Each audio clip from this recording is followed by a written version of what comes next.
اسمع لي قائد المنتخب الجزائري رياض محرز بعد هذا الانتصار. من الجيد دائما أن نبدأ البطولة بشكل جيد، كان هذا ما نفكر فيه اليوم. كان مهما جدا أن نبدأ كما قلت بشكل جيد، وقد بدأ منذ الهدف الأول في وقت مبكر. بعد ذلك في الشوط الأول لم نؤدي جيدا ولم نغتنم نلعب الكرات بشكل المناسب، ولكن في الشوط الثاني بالنظر إلى نقص العدد للسودان أنهينا المباراة بشكل جيد وفزنا. شخصيا هناك انتقادات لك لأنك كنت مخيبا للأمال. الجيد أنك كنت حاضرا وسجلت هدفين.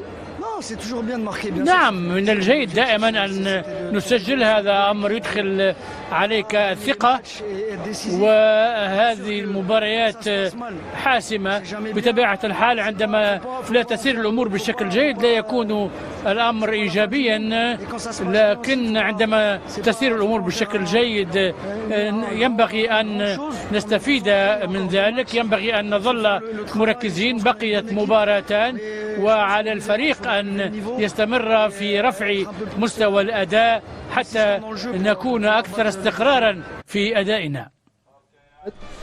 ما حدث يعني لربما قد يكون متوقع بشكل كبير أن تدخل الجزائر بهذا الشكل بهذه القوة، خصوصا مع تعطش الجماهير الجزائرية للانتصار. 3 أهداف دون مقابل. رياض محرز هو نجم المباراة. متوقع عبد العزيز ومستحق بالنسبه للجزائر. الامكانيات الفنيه وكل الامكانيات لصالح الجزائر من بدايه المباراه. يمكن بداوا المباراه بشكل ممتاز. الهدف الاول عن طريق محرز اداهم ثقه كبيره جدا. يمكن المنتخب السوداني حاول ان هو يرجع المباراه من خلال بعض الفرص الانفراديه اللي اتوا للمنتخب السوداني، ولكن تعامل معهم لوكا زيدان اللي انا بشوف ان هو ادى مباراه ممتازه لقله الفرص للمنتخب السوداني، ولكن تعامل معها بشكل ممتاز، خاصه الانفراد في الشوط الاول اداله ثقه كبيره جدا ودخله في المباراه بشكل ممتاز. لكن الشوط الثاني بعد الطرد اللي حصل للمنتخب السوداني، منتخب الجزائر قدر ان هو يستحوذ اكتر، قدر ان هو يصنع فرص اكتر. شوف عموري النهارده كان من افضل اللاعبين في المباراه، لاعب رائع. عبد العزيز قادر على صناعه الفارق في اي مباراه. هو كان النجم الاول للمباراه. يمكن محرز احرز هدفين، ولكن كان لاعب ممتاز خاصه على الجناح الايسر. تغييرات كمان بالنسبه للمدرب، عنده بعض اللاعبين من دكه البدلاء ان هم يقدروا ينزلوا يصنعوا الفارق، فده مميز بالنسبه للمدرب ان يكون عندك سكواد ديبت، عندك وفره كبيره من اللاعبين، لعل ان يكون في اصابات في المستقبل او حالات وقف او طرد، فاكيد لازم يكون البدلاء جاهزين. فكانت فرصه النهارده للمدرب ان هو يدفع ببعض العناصر في مباراه زي ديت. فانا اشوف ان منتخب الجزائر استحق الفوز. منتخب السودان يمكن دخل المباراه شويه تكتيكيا في الحته التكتيكيه، ان هو لعب مغامر شويه، لعب هاي لاين وفتح المساحه بشكل كبير جدا للاعيبه زي لعيبه الجزائر، خاصه ان هم عندهم المهاره الفنيه عاليه جدا. فانا اشوف ان هو اخطا مدرب السودان في الحته ديت، ولكن مبروك لكابتن رفيق منتخب الجزائر وهارد لك للكابتن هيثم. اسمع لي لوكا زيدان حارس مرمى منتخب الجزائر بعد هذا الانتصار. شكرا مع لوكا زيدان للحديث عن هذا الفوز. فيليسيتاسيون لوكا بور تهانينا هذا الفوز الجميل وهذه الأجواء الرائعة، وأداؤك أيضا كان ممتازا. ماذا تستطيع أن تقول لنا بعد هذا الانتصار الجيد؟ نحن سعداء لكوننا بدأنا البطولة بفوز 3-0. هذا شيء جيد للمستقبل. من المهم أن نبدأ بانتصار جيد. كان الأداء ممتاز والجمهور راض. في رأيك كيف عشت هذه الأمسية؟ أنا سعيد على غرار الآخرين، والمهم أننا قمنا بعملنا، وأرجو أن يكون الجمهور الجزائري قد استمتع بذلك، وعلينا أن نستمر ونستعد للمباراة القادمة. أنت جديد في هذا المنتخب والاندماج جيد، فكيف تشعر؟ المهم هو المجموعة.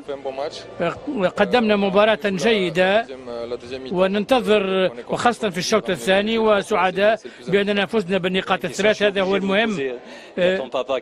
أبوك كان في المدرجات، ماذا يقول لك من هذه الناحية؟ ليس فقط بأبي ولكن الأسرة هم هنا ليدعمونني.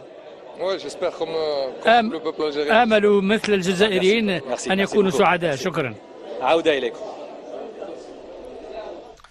كابتن هيثم مصطفى، حظ أوفر، خسارة قد تكون في مستهل المشوار قاسية على المنتخب السوداني أمام منتخب متمرس على مستوى هذه البطولات. صحيح بأن آخر بطولتين لم يحقق المطلوب، لكن دائما يكون قوي بمعظم اللاعبين خصوصا على المستوى الاحترافي.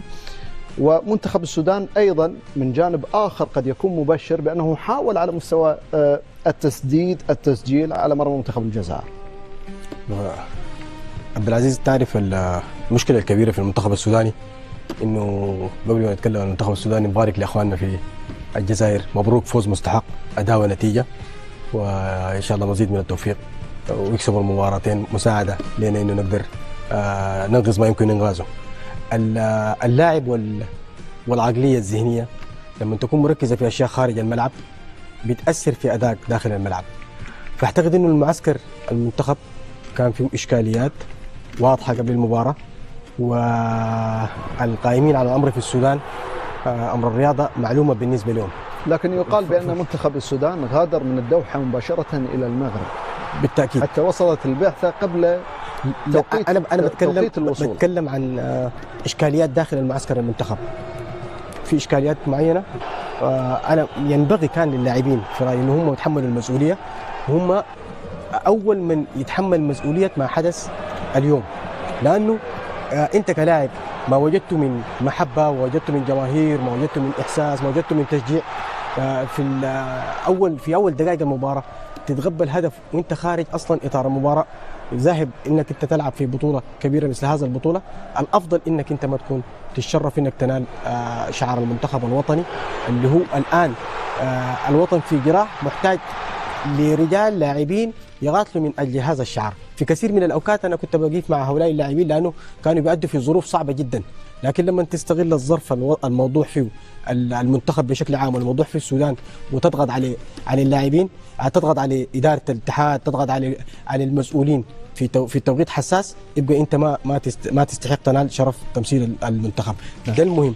الأهم تكتيكيا داخل المباراة، أنا ما ممكن ألعب ضد الجزائر مهما أكون متفائل، ما ممكن ألعب ضد الجزائر. سأعود إليك كابتن هيثم. دعونا مشاهدينا الأعزاء نذكر بهذا الاستوديو الخاص للقاء كوت ديفوار ومنتخب الموزمبيق، حيث يتواجد الزميل أحمد فؤاد في قيادة هذا الاستوديو مع نجم الكرة التونسية سابقا حاتم الطرابلسي، ونجم الكرة الجزائرية أيضا رفيق صيفي، ونجم الكرة المغربية كابتن عزيز بن نيج.